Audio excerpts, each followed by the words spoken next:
C'est un casse-tête. Pour l'heure, le Pentagone n'a pas trouvé de solution.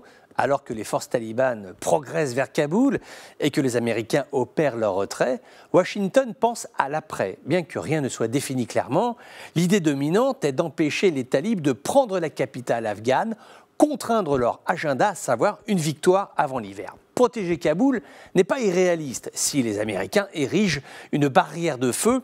Un soutien aérien massif, on le sait, les talibans ne sont jamais très à l'aise dans les plaines de l'Afghanistan central. Maintenant, le Pentagone doit trouver un pays dans la région qui accepterait la création d'une base militaire d'où seraient menées les attaques aériennes. Il est loin le temps où les jeunes républiques d'Asie centrale, nouvellement indépendantes, s'ouvraient à l'Amérique. Sur les 6 pays qui bordent l'Afghanistan, aucun n'abrite une base américaine.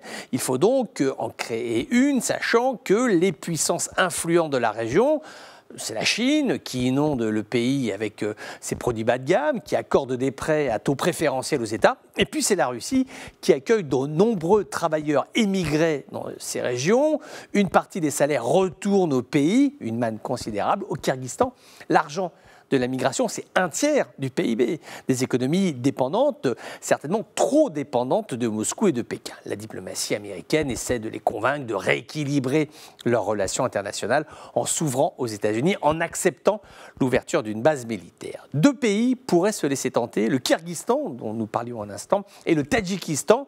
Mais pour le reste, ça va être compliqué. Les Russes, les Chinois, les Iraniens conjuguent leurs efforts pour contraindre le projet américain. Autre point, toujours concernant la gestion de l'après. Faut-il ou non recommencer une politique de soutien aux groupes rebelles afghans? Des sources américaines font état d'un intérêt pour Ahmed Massoud, le fils du commandant Massoud, figure historique de la résistance anti-soviétique. Ahmed Massoud est jeune, il a 32 ans, il est modéré, très écouté dans les provinces du Nord.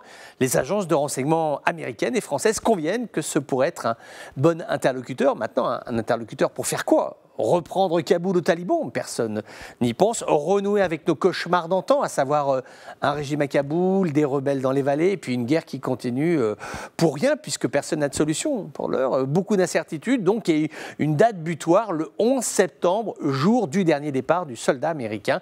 Ce jour-là, le Pentagone sera dans l'obligation d'avoir pris une décision.